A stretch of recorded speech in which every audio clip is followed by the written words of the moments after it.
Good morning, good afternoon, good evening. Thank you so much for joining me.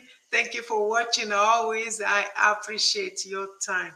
So, in the last 2 weeks, I have been talking about and sharing about brain health on my social media platform. So, I want to encourage you to check in my IG and my Facebook as well. I have loads of information on brain health that you can really go there and just consume those information because there is no way I can really go over everything.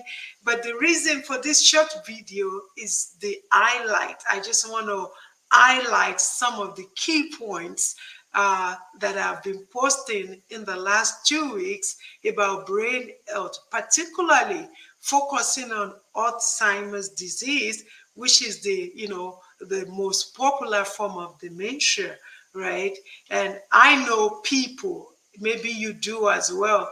I know people that are suffering from Alzheimer's disease, people that are close to me, and these are some of the recommendations that I gave them that I will share with you even in this short video. Usually, Alzheimer's affect people 65 upward. That means age is a risk factor.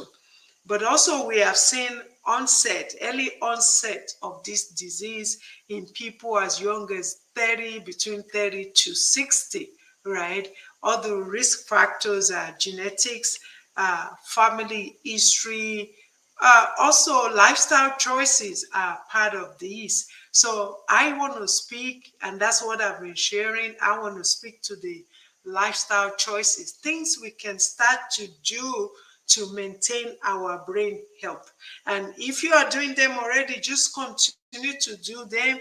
And if you've never, practice any of these, just incorporate them to your routine. Just incorporate it because one of the things that is important is to be intentional about our brain health, not just our brain health, but overall health. But I'm really focusing on how to avoid Alzheimer's disease, slow down the progression, and just improve the quality of life in people that are affected by this disease. Okay, so I want to share 7 points, just 7 things. I mean, some of the symptoms of Alzheimer's disease is memory loss, right? Communication issues, behavioral problems, mood changes, and all of those stuff, right? So, what are the things that we can start to do to start, focusing more on our brain health? What are the things we can do about that? I just also want to let you know, even that, the brain is the busiest organ in your body. The brain is very busy. That is why the brain utilizes 25% of our daily calories. Every day your brain utilizes 25% of your daily calories. Yes, the brain is only 2%, and the brain weighs about 3 pounds. So, what are the things we can do for optimal brain health? Number one thing is omega-3 fatty acid, very essential for brain health. Omega-3 fatty acid. How do you get omega-3? Yeah, from food. Yeah, nuts. Let me talk about walnuts. Nuts, especially walnuts, very rich in omega-3. So you can start incorporating that.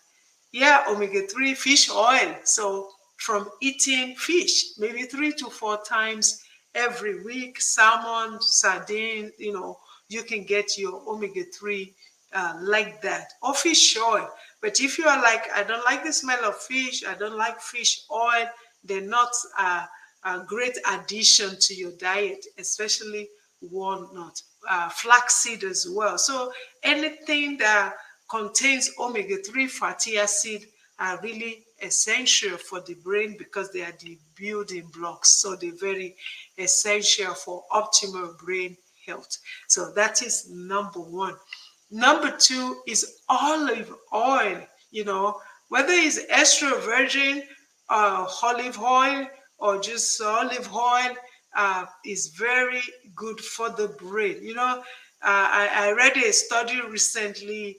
In that study, 28%, of people that takes at least a teaspoon of olive oil daily improves, their brain health. At least just 1 teaspoon daily of olive oil will improve your brain health. Even in that study says, 28% of people that will incorporate that daily are less likely to die from dementia, and that is very important. So again, omega-3 fatty acid is your go-to. Daily dose of olive oil is great. And then the turmeric. This is one of my favorite because this yellow spice is anti-inflammatory. We know anything that lowers inflammation is always good for the brain. So this yellow spice, turmeric, is anti-inflammatory, and so it's very essential for brain health.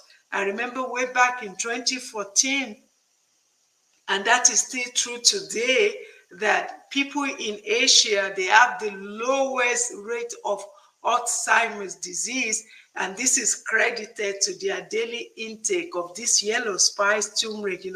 They use curry always in their daily food.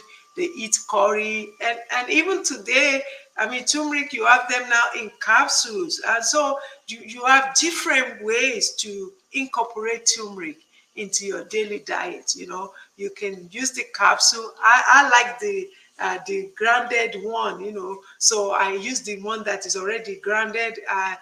You can just, put it in water and drink. You can sprinkle it on your food, whichever way you can cook with it, you can drink it.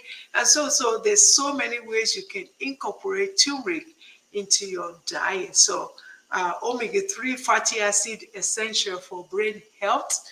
Olive oil, essential for brain health. Turmeric is essential also. And also is green tea, especially green tea, because of the vital chemicals in green tea that lowers inflammation.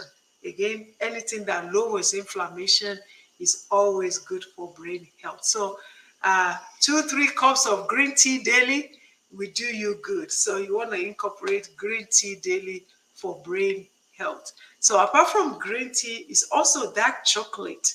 And I mean real dark chocolate, right? I want to say at least 80% cacao. You want dark chocolate, 80% cacao, 85%, nothing less than 80% cacao. So when I talk about dark chocolate, I'm not talking about chocolate that is, full of sugar mixed with other stuff. No. But if you go to the store, check for at least 80% cacao dark chocolate, and you can take a square or two daily. That is so good for the brain as well. So omega-3 is your go-to, right? Fish oil, we talk about that, which is part of your omega-3. That's your go-to.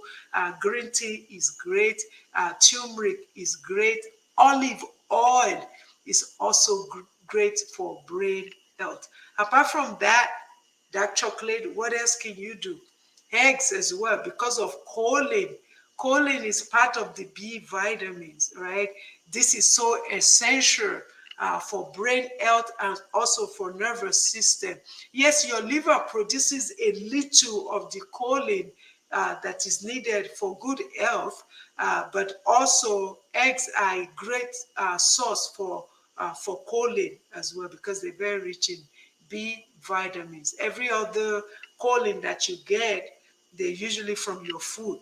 Your body produces a small amount, but you get them from eggs, B vitamins and all those good stuff. So those are the things that can really help our brain, to function really well. So you can start today. It's never too late to start. We just have to be intentional about our brain health. But I also want to say this one, though, is non-food, but is also important, is exercise, right? Because exercise is very crucial for brain health. There's this ancient proverb, I believe it's a Chinese proverb, that says we all have two doctors, your right leg and your left leg. In other words, movement. In other words, movement is very important. I don't even like to call it exercise, because when you talk about exercise, people are thinking, oh, I have to go to the gym. It's good if you can commit to that, but just move. There's no point in going to the gym for 1 hour, 1 week, and never return for another 2 weeks. But on a daily basis, especially if you're working from home, look away from the computer. Stand up from the computer. Just walk around. Just walk around. Just walk around, because your body thrives on movement. So that's why we talk about exercise. So exercise is good for brain health. And then you can also stimulate your brain. How do you do that? By reading. Read books, read your Bible, just read, read newspaper, whatever you can read. Reading stimulates the brain, and that's really important. You can also do crossword puzzles, something that is challenging. You may want to learn a new language. Anything to put your brain to work is really a good way, to prevent Alzheimer's disease, to slow it down. So anything that we can do intentionally that benefits our brain is what we should be doing. So those are the highlights. Don't forget your omega-3, your dark chocolate, at least 80% cacao, green tea, olive oil, turmeric, egg, exercise, and then stimulate your brain. I hope that's been helpful. Again, go on my social media platforms, my IG and Facebook, and you can read all the diets are there, the lifestyle choices are there. So there's a whole lot, tons of information for you to read to protect yourself and protect your family.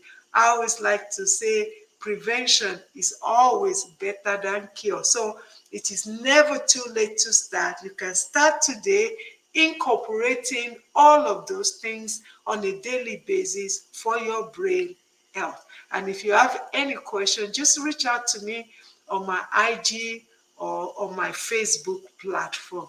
Thank you, and I'll see you soon.